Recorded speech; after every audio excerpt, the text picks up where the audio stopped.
Hello and welcome to another segment of Interviews That Matter. I'm your host Raj Mehta. Friends, in this segment we bring those guests who influence our lives. This includes elected officials, policymakers, heads of major organizations and other dignitaries. It is my sincere hope that the knowledge brought in by these guests will help our community. Today we have such guest. His name is John Kennedy. John Kennedy is currently a legislator at the Suffolk County and he is running for a Suffolk County Comptroller's office in this November. Sir, welcome sir. Thank you, Welcome to the Raj. show. Really appreciate your time today. My pleasure to be here. Thank you so much for having me. First of all, congratulations for throwing your hat in the race for Comptroller, Suffolk County Comptroller. Well, thank you. And It's a real honor. And we wish you all the best for that. Thank you so much. Let's start with your background. I know you've done a lot of things in your life. Yes. So let's hear from you. Okay. I'm in my 39th year of municipal employment. I am presently the legislator for the 12th Legislative District and have been so for the last 10 years. Okay. I am also the leader of the Republican caucus in the county legislature. We are 6 legislators at this point, but we have a lot of crossover on different issues, and you know, we carry the Republican philosophy forward each and every time that we can. We always have a concern about finances. These are challenging times, as you know, but nevertheless, I've been very fortunate. My last time out, I was elected with 72% of the vote. So I have to kind of believe that, you know, my constituents believe in the job that I'm doing, and that's part of what prompted me to want to be able to come forward and put my name forward as countywide candidate for Comptroller. Prior to being elected to the legislature, I was 9 years with Ed Romaine, our county clerk, well now our Brookhaven Town supervisor, Right. but then our county clerk, and I was the official examiner of title for the county of Suffolk. A phenomenal experience and one that I enjoyed immensely. And as a matter of fact, I had the opportunity when I first came there in 1996 to work on the contract that actually automated all of our land record recordings. I worked with the original vendor. We had a change in vendors, and by the time that I left in 2004, we had a Oracle database program with InfoSys for, I'm sorry, not InfoSys, with FileNet for our scanning program, and had over 30 million images. Today, since I've left there, we are now going all the way back to 1986, that you can do a title search on any of the 580,000 parcels of property in the county of Suffolk from anywhere in the world. It was a wonderful experience. I was there during the land boom. On average, we would have deposits that would go between $1.5 to $2 million a day, and I'm happy to say we balanced every day. Wow, nice. That's part of what I look at when I come forward to today, my experience and my qualifications to put myself out there for Comptroller. I know what it takes to go ahead and to be responsible and to assure that each and every day, 365 days a year, as a municipal corporation, we are balanced. We are a budget of $2.6 billion in an operating budget. We have a $160 million capital budget, and we have pipeline debt of $2.2 billion. We are a large entity. We are larger than 11 states in this country, and we have more citizens than any other county in the state of New York, outside of 3 of the 5 boroughs of the city of New York. So a pretty good sized entity. Nice, yeah, right, yeah. So you started your career when you were 18? I started working in Northeast Nassau Psychiatric Center when I was 19 years old. Was part of the New York State Office of Mental Health on the grounds of Kings Park Psychiatric Center. I started working as a grade 4 ward aide, working at night, waxing and stripping floors. I went to Stony Brook University. I went to work at night and went to Stony Brook University during the day. Got a bachelor's in psychology and with a concentration in biology, and went on from there then went to Adelphi University and achieved a master's in business administration with a concentration in capital budgeting while working days and going to school at night. Wow. Okay. And then completed my academic career. Well, actually not even completed, but then went to the next step and achieved a Juris Doctorate from St. John's University, working during the day and going to school at night, 4 years a day. Oh wow! So that's amazing. You know? Well, you know what? Listen, Again, I did it with my wife the whole way. As a matter of fact, she's a nurse. She worked in Mather Hospital. She worked 2 jobs. I've always worked 2 jobs, sometimes 3. We both believe in education. We've raised our children and have been blessed. We have 4 children and 5 grandchildren. All of them have educations. As I mentioned, my oldest son is a physician, actually enrolled in a fellowship now in Harvard. Wow. Nice. Yes, I'm a blessed man. I'm very much a blessed very man. proud man. Very Absolutely. proud of daddy. Well, I just married a smart woman. So I've been That very, very helps. fortunate. It most certainly does. It most certainly does. But no, so I've gathered my education over the course of the years. I've been an attorney admitted for the last 20 years. I've done work in disability work, Social Security disability. I'm proud to say that I'm admitted to the Court of Appeals for Veterans Claims. I've represented many veterans, as a matter of fact, from World War II up and through Iraq and Afghanistani vets, accessing their benefits, their disability benefits. It is a real challenge for many of our returning vets today.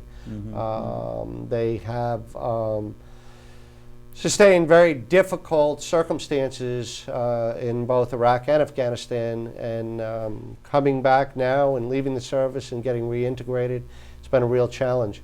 I'm happy to say that I've worked with many of the employers in the Hauppauge Industrial Park and through our Department of Labor to help them access training, their educational benefits, and employment. They put their lives on the line for this country. We Right. owe that to them. We owe that to them. And it's my honor. It's my honor and my privilege to go ahead and represent veterans accessing their benefits. Very nice, very nice. I think I agree with you that we definitely owe them. You know, they protect our country. They make us sleep good at night. No doubt about it. So no doubt about it. we gotta do what we can to help them out. when Well, they come back. and as we talked before, you know, it's kind of Right. been a tenet that I've had all throughout my time as a legislator. I've had over 60 interns in the time that I've been an elected official, because I believe strongly that it's important that we give young people the opportunity to get hands-on opportunities. Right. But for an internship, I would not have gotten my law degree. I was 3 years into going to St. John's, growing very weary of listening to people lecture at night, and thinking that I just probably did not need another degree, and I got the opportunity to do an internship in the Suffolk County Family Court. Oh, I was in the first group of law students that got the opportunity to appear before family court judges making application for orders of protection, temporary orders and orders of protection. And it was then that I found out and I could see the strength and the power and the degree and what you could do in the way of making a change in people's lives. As I've said, I've done many, many areas of law. I've done real estate work, I've done landlord-tenant, I've done disability work, and I've enjoyed law. I've always enjoyed part-time law practice. I've never been able to do full-time because, despite what some folks say out there, the role of a Suffolk County legislator, actually I wish I saw a 35-hour week. It's not full-time, it's all-time. It's all time, right? It's all time. Yeah, you have to be ready, basically, right? Yeah. No doubt yeah, about it. Yeah. So let's talk about your political career. Yes. When did it started? Who was your mentor?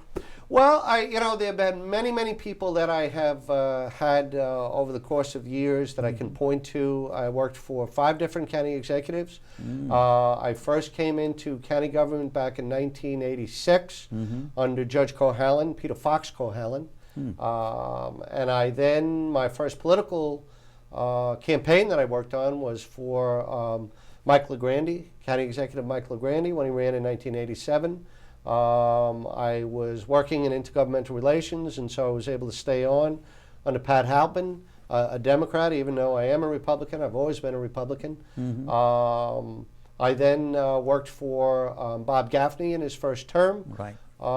And following that, went out to work for Ed Romaine in the county clerk's office. I have done proclamations and representations for all of them, but I'd say I really began to get an idea of what life is like as an elected working for Ed Romaine. Ed Romaine, okay. Oh, the man has a tremendous, tremendous work ethic. He was everywhere. And I worked very closely with him on his run for county executive against Steve Levy back in 2003. Unfortunately, he was not successful, but shortly thereafter, there was an opportunity that opened up with the legislator for the 12th Legislative District, then Legislator Crocker, now Judge Crocker. And I was a candidate for 23 days for my first political campaign. I was selected by the committee to fill vacancies, and I ran in an off year for legislators, but I ran with John Flanagan and Mike Fitzpatrick. To this day, the most number of votes that I've received, although I will receive more when I succeed as Comptroller. And I am back on the ballot with John Flanagan and Mike Fitzpatrick and many other great, great candidates. Lee Zeldin, Tom Croce, Anthony Palumbo. Right. I call it like the dream team, actually. Wow, nice. It is wonderful to be out there working the street fairs, meeting constituents, interacting with the public, and seeing the real excitement for a Republican team that's out there who will actually be able to take the helm and really bring back some of those important Republican values. Hard work, creating an environment that's receptive for our first-time homebuyers, looking for that same opportunity that we all had when we started out, for that ranch with the backyard and the swing set that we could raise our children in. Today, I will tell you, Raj, that's what our children are looking for. None of my 4 children say, Dad, I want to buy a townhouse. They want the same home and life that we had here in Suffolk County. And that's why I'm running, because I believe in that right down to my bones. I've lived all my life in Suffolk County. It is a great county and one that can continue to be great, but we need a chief financial officer who's going to be vigilant with the finances and who will stand up sometimes and say enough. No more borrowing. It's time to eat hamburger. We can't eat steak today. Sometimes we have to drive a Chevy. We can't always drive a Cadillac. We need somebody who can say it's time to cut up the credit card. Let's live within our means.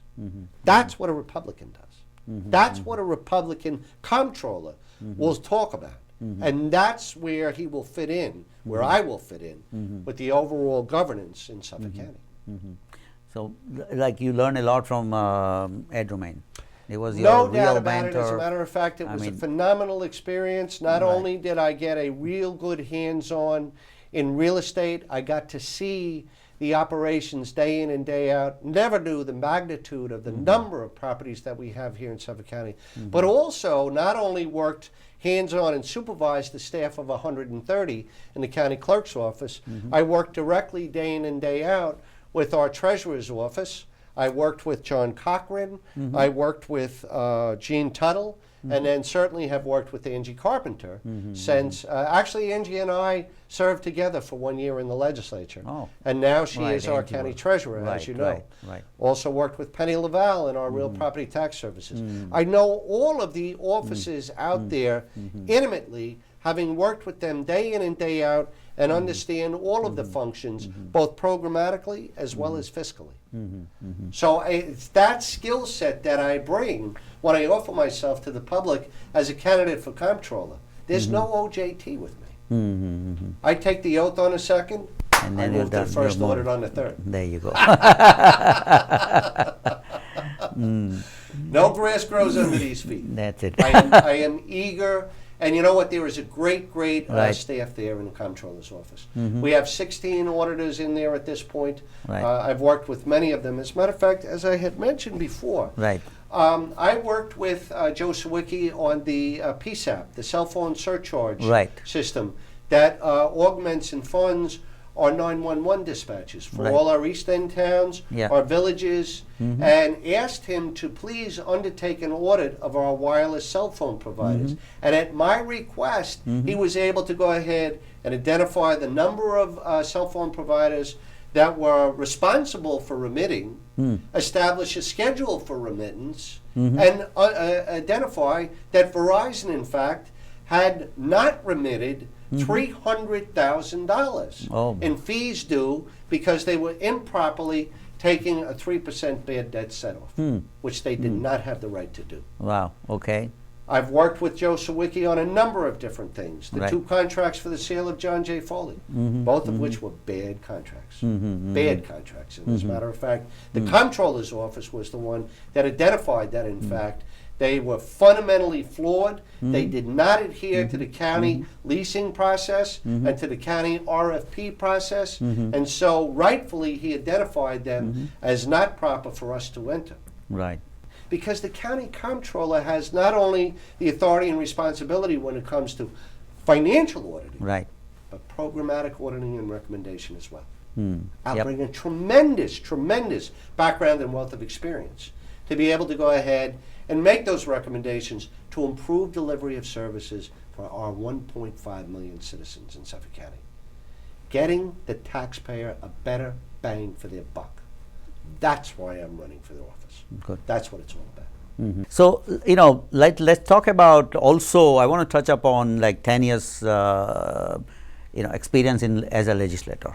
Well, over the 10 years, Raj, there's Right. been many different committees that I've been on and many different initiatives Right. that I've been able to work with. We've had great success when it comes to improvements in the district. Right.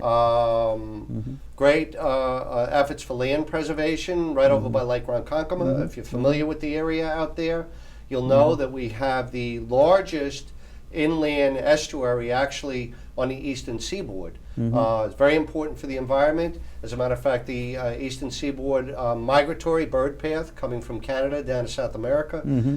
We have 50, 60, 70 different varieties of waterfowl and wildfowl that use the area. We were very fortunate where we had a 200-year-old home that became available with 7 acres surrounding it that were right on the wetlands of the Lake Ronkonkoma. I was able to put in a resolution to acquire that through our quarter-cent drinking water program out of our sales tax money, and we were successful. We were very successful because the owners, it was in estate, and it was the owner's desire to go ahead and preserve what is a 200-year-old home. It's a reflection of what Long Island and Suffolk County was long before we had lights and cameras and things like that. Right. But nevertheless important for our children and important for anybody who's a lover of nature. We have been plagued with elevated groundwater in the Hauppauge area, as a matter of fact, to the point where back in 2007 and in 2010, hundreds, well actually thousands of property owners were losing the opportunity to utilize their basements. Their septic systems were being compromised. They were losing appliances. They were losing all types of living space because of the groundwater flooding that was coming up with the elevated water table. Now, much of that had to do with a tributary that we have that runs for the Nesquag River that was not being properly maintained. So I partnered with the town of Smithtown, Supervisor Vecchio and the town board, and we were able to bring together $1 million that we were able to use for silt remediation, storm drain improvement, and actually, thankfully, knock wood, it's made a tremendous improvement in all that groundwater area. And as we speak right now, we have another $1.25 million grant application pending to run up through the village of the Branch, another 7,500 feet. Infrastructure is like anything in life. It needs to be maintained. So we rolled up our sleeves, we dug in, and we made a difference. We made an improvement. And we have continued. We haven't let go with just that one small section of 4,000 feet. It's been, and you know what? I could not have done it without working hand in glove with our supervisor, Pat Vecchio, in the town of Smithtown, with Pete Scully from DEC, working with my colleagues in the legislature who approved our funding resolutions. That's one of the things that some folks have said out there about me, Raj. Right. But I have to tell you, Yeah. I have always worked across the island, worked in a bipartisan fashion. Okay. Many Democratic legislators have come across, because at the end of the day, they recognize that in a district there may be something that is a true hardship or a burden for those residents. Right. And collectively, it's incumbent on us to come Yeah. together Right. to help provide those reliefs. Right. I don't care if it's a Democratic district, a Republican district. When you come upon an issue like that, just like we had with Hurricane Sandy Right. down on the South Shore, Right. we didn't talk about, is it a Democratic district, is it a Republican district? We talked about, what do we have to do collectively as a legislature to help those poor families that were put out of their homes. Right. Kevin McCaffrey's done a great job down there, as a matter of fact, from down in the Lindenhurst area, working with New York Rising in those areas. And I've been happy as the Republican leader to go ahead and support him, get our caucus behind him, and bring our our Democratic legislators across as well. Kate Browning from the Working Families Party, shoulder to shoulder with her about John J. Foley Nursing Home. You know, a real tragedy that it was closed, but I have to tell you, for the 8 years that we were able to keep it open, it was a quality of life for folks in Suffolk County that had no place else to go. They had worked all their lives, they had paid taxes, and they had a physical malady before them. And you know what? I believe that society governs and measures on us on what we do for the least. Right. And it was hardworking people out there. When the county executive stopped admitting patients, that's when we got into economic trouble. We didn't lose $1 million a month. County executive stopped admitting people. Oh. So again, that's another thing that I look at, having lived those battles Right. and gone through detailed evaluation of a healthcare delivery system. I know firsthand what to look at when I bring it forward. We have over 2,000 successfully resolved constituent cases. And it's not just me. It's my staff. My wife's there. I have other people that work in the office. I have interns in there. And you know, as I said to you, we'd never, ever, ever turn somebody away. It could be the pothole on a local town street. So I'll call the town highway superintendent, Glenn Jorgensen, who I've campaigned with and who Right. does a great job. It could be something that involves access for Medicaid or Medicare. And so I'll call the congressman, or I'll call the senator. I'll call anybody on behalf of a constituent to get them the help and the service that they need. And that's the motto and the credo that I put forward in my office. We turn no phone call a constituent away. We either assist them or get them to whom will assist them. Right. That's my responsibility as an elected official. Yep. And that's the same type of work ethic I bring forward for the Comptroller's race. So let me ask you this, you know, what is your vision for the Comptroller's office? Well, I mean, the you know, let's Comptroller's say office, okay. what as I said area, to you, what areas and how you, when I get out there and I'm out there and I'm campaigning and I'm talking to people, I say to them, Right. you know, it's a very simple platform, if you will. Okay. Three elements. okay, More audits, right, less debt, right, and better service. right, More audits. Let's talk about more audits first. Right. So in 2014, the Right. Suffolk County Comptroller's Office, which, as I said, is an office of about 64 staff altogether, 16 auditors, and a range of other support staff that are in there, undertook 11 internal audits. right, There's also $455,000 that's budgeted for what we call contract audits, and there were 10 audits that were done by outside CPA firms. That's one of the first places that I'm going to look, and I want to see why we're putting work out there to private firms. Look, if there's a particular expertise that we're getting or some kind of specialty, then of course it's warranted. right, But if it's simply that we're putting out audits to connected firms, then I have an issue, then I have a problem. I want to be able to go ahead and bring back some of those auditors that we had to let go back in 2000 or 2008, Right. and become more robust and more Right. vigilant. With 11 audits done, obviously my goal would be to increase it by at least 10%, maybe 20%. We should be able to hit 13 audits, maybe 14 audits in a year. I would set the schedule out in the beginning of the year, deploy the resources and the staff that we have, get a schedule out, and then manage it vigilantly throughout the year. We go into individual departments, and then, as you know, the Comptroller's term is a 4-year term. We basically have large-scale departments that are audited in a cycle. So you look at the health department, you look at Department of Social Services, you look at Public Works. Those are our three largest departments. Amongst them, you're probably looking at, probably somewhere in the neighborhood of 600, 700, 800 million in expenditure, as against, as I said, a $2.6 billion budget, maybe even more. Out of that, we probably have 2,500, 3,000, maybe 3,500 employees. Okay. Substantially more than 50 to 60% of the service delivery that we have as an entity is derived out of those three firms. Right. Three offices. So you set them up for an audit per year because that's going to take a significant number of your personnel. And as you know, when you go in an audit, in some cases you do spot test, in some cases you do full audit. Right. You look at areas that are likely areas to go ahead and, I don't want to say are ripe with fraud, but for whatever reason don't lend themselves to routine, prudent function. One of them is homeless housing. We have not had a homeless housing audit with a homeless housing provider in probably 3 to 4 years. We absolutely have to get back out there. It is unconscionable when you come upon operators that are taking advantage of individuals that are in the most dire and stressful times of their lives.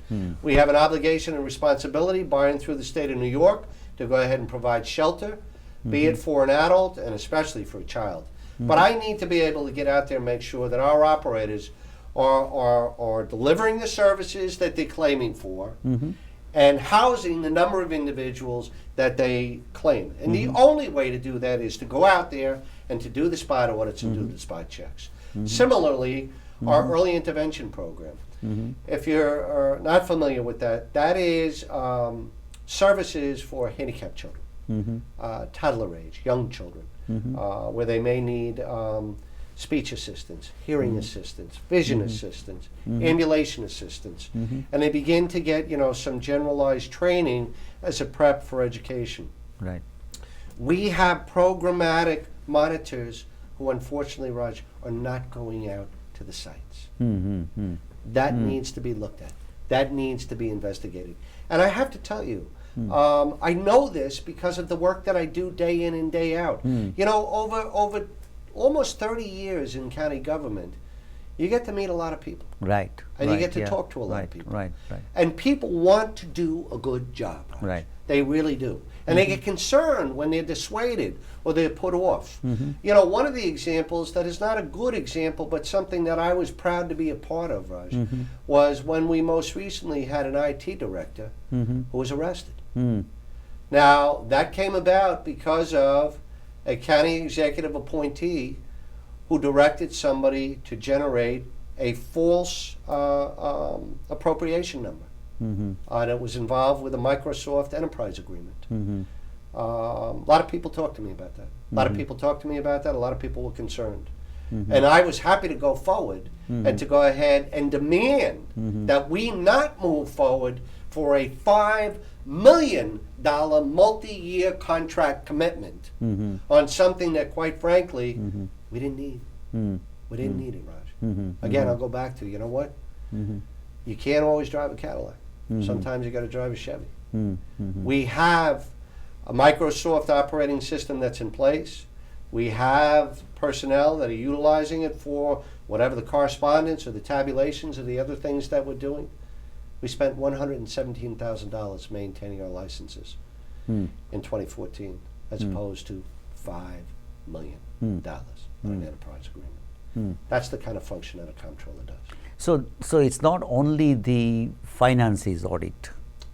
It's a procedure, Absolutely. it's a processes, Absolutely. everything Absolutely. comptroller will audit and Absolutely. right, and then make a recommendations. Top to bottom. And then once the recommendation is made, whether they act it or not act it, is that responsibility of controller or no?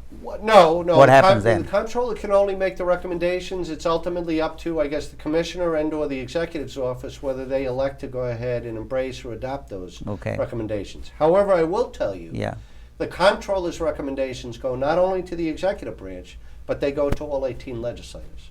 And many times, legislators will pick up and embrace some of those recommendations and do so in the forms of resolutions to go ahead and put more stringent controls and better practices in place.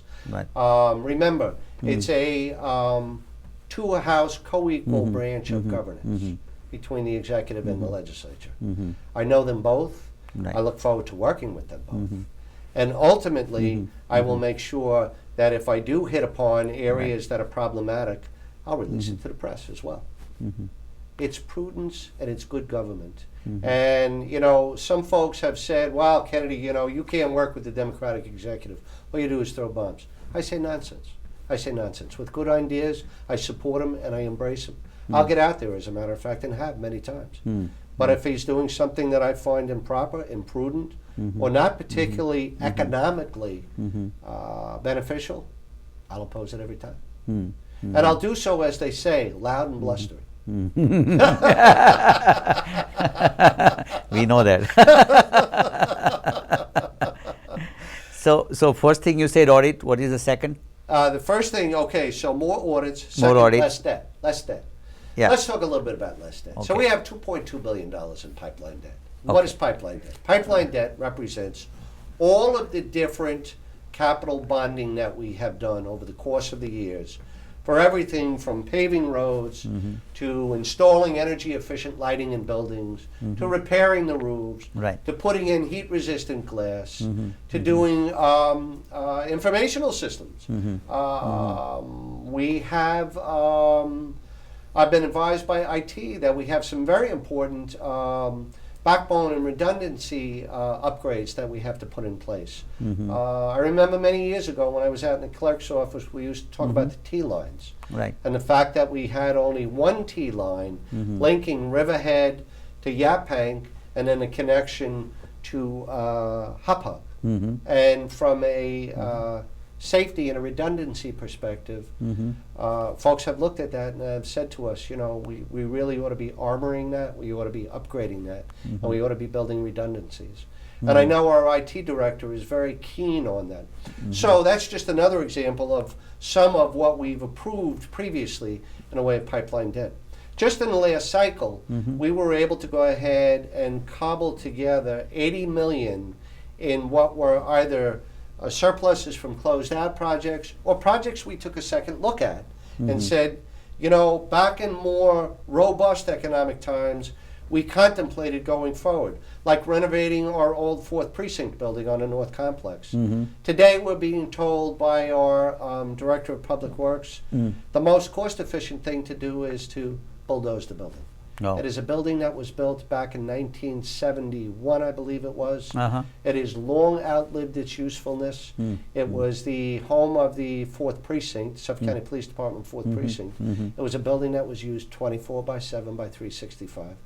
Difficult to repair, difficult to manage, difficult to maintain, and sometimes you have to take a look at structures and say, you know what, we got to walk away. Right. We got to walk Right. away. Yep.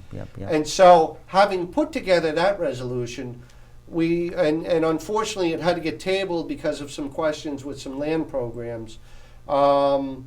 We recently, at that same meeting, saw some funding that was brought forward to support infrastructure with some other projects. Ultimately, I supported the $5 million resolution, but I will tell you, there's a need for the legislature, and for that matter, the county executive, to be constantly made aware what's going on with the running tally as far as capital debt. So what I would be doing is every 90 days, every quarter, Okay. I will be providing for the executive and for each legislator a run to date of what in fact has been approved and what in fact may have been any debt that was retired or could be eliminated. Ultimately, we need to shrink that $2.2 billion pipeline debt because we pay interest. Right. Yeah, exactly. And so that interest doesn't pave a road, Right. doesn't replace a light bulb, Yep. doesn't put food on anybody's Right. table. Right. It is interest to a lender. Yep.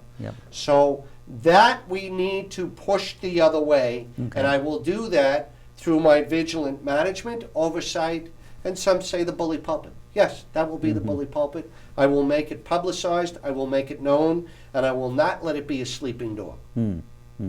Okay. The third tenet Right. or the third plank is better service. Okay. There is service that's rendered through the Comptroller's office, primarily when it comes to certificates for students for out-of-county tuition, Right. and some of those other types of things.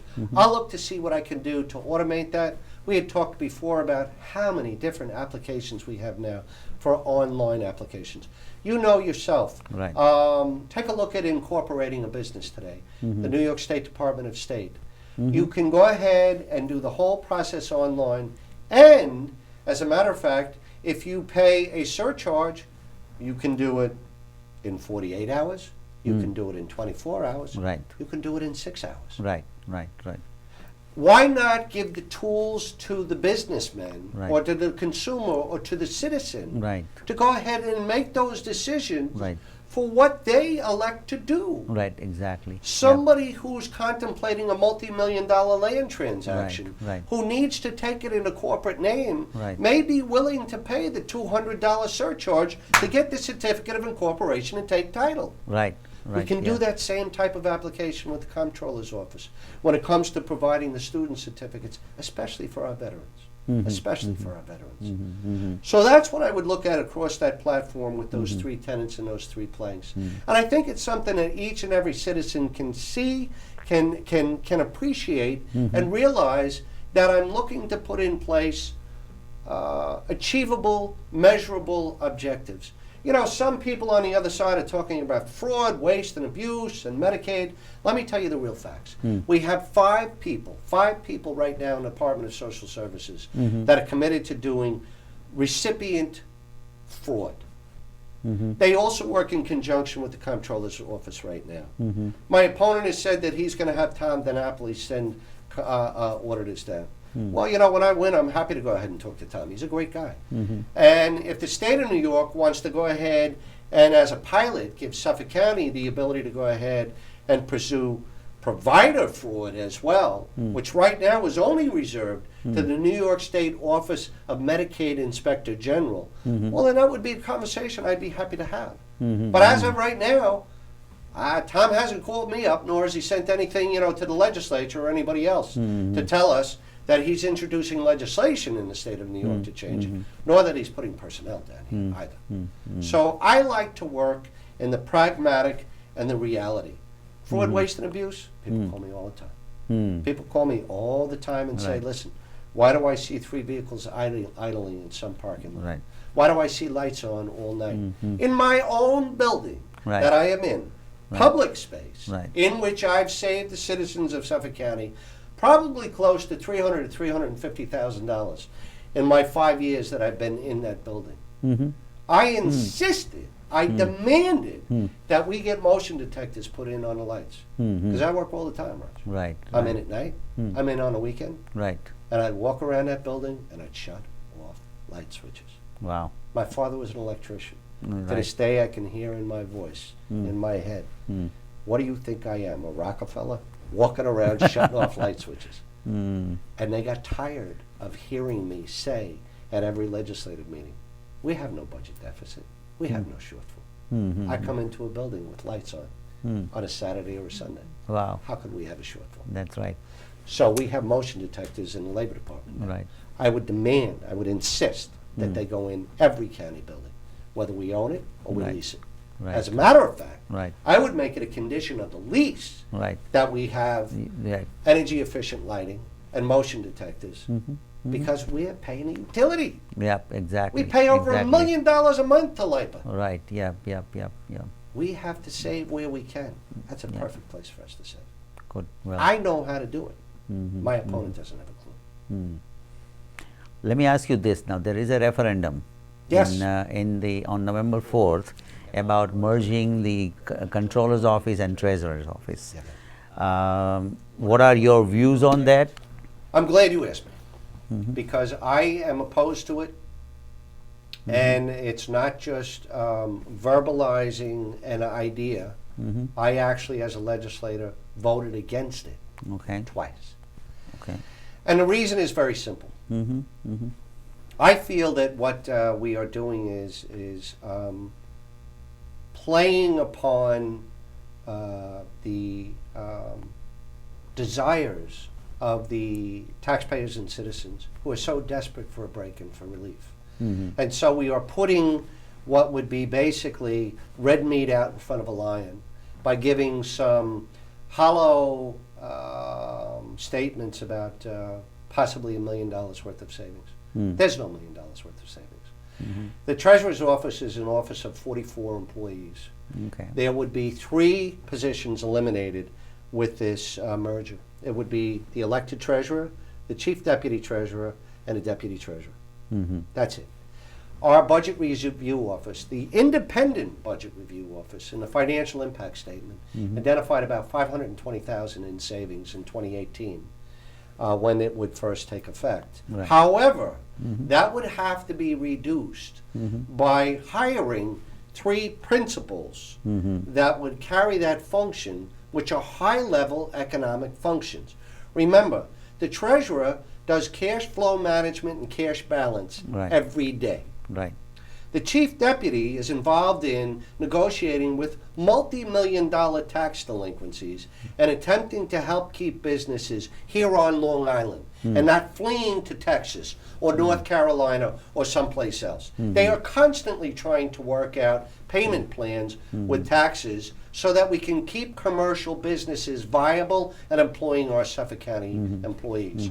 The deputy treasurer is there supervising 41 other staff who are servicing citizens, taking delinquent tax payments, dealing with 300 trust and agency accounts, dealing with all the day-to-day operations that occur in a relatively small but extremely efficient office. Ultimately, by eliminating the treasurer, what we would be doing would be committing the cardinal sin of economics. We would be putting the power to sign a check, just like this, and the power to audit in the hands of one individual, one elected. Now, I have to tell you, what that does is that takes away the citizen's right and the citizen's protection. If the citizen believes that the elected is not doing a good job, what do, Roger? They throw them out. Right. If this is merged, you take that function and drive it down into the bureaucracy, that gets lost in the ether. I cannot think of anything more detrimental to the well-being, the fiscal well-being of Suffolk County's finances than to adopt this referendum. I implore and I beg voters to go into the voting booth and vote no on November 4th on this referendum. I promise them that I will be vigilant. I will look for the savings. It has to do with the function. It has nothing to do with the individuals.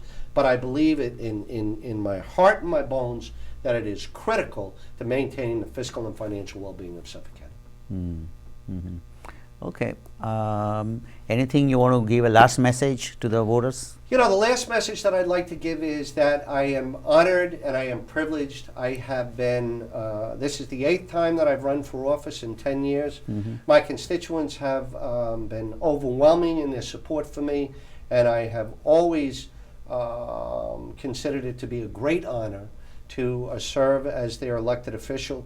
I hope that the Suffolk County voting population will look at me for my record, will judge me on the actuals that I've been able to achieve and undertake in my 10 years, consider my academic background and experience, measure me for the man that I am, and understand that the objectives and the goals that I put out there are realistic and can be accomplished, and that in me, their finances will be well taken care of and be safe. And I will be the independent protector of the public fisc and the citizens' taxpayer money. Thank you. Thank you very much. Appreciate it. Okay. Thank you so much for joining us today. If you have any questions, comments, you can email me at rajmitv@gmail.com. That's again rajmitv@gmail.com. You can watch our prior shows on YouTube at youtube.com/Infosys International. That's again youtube.com/Infosys International. Until next time, have a great week. Thank you so much. Thank you very much. Thank you.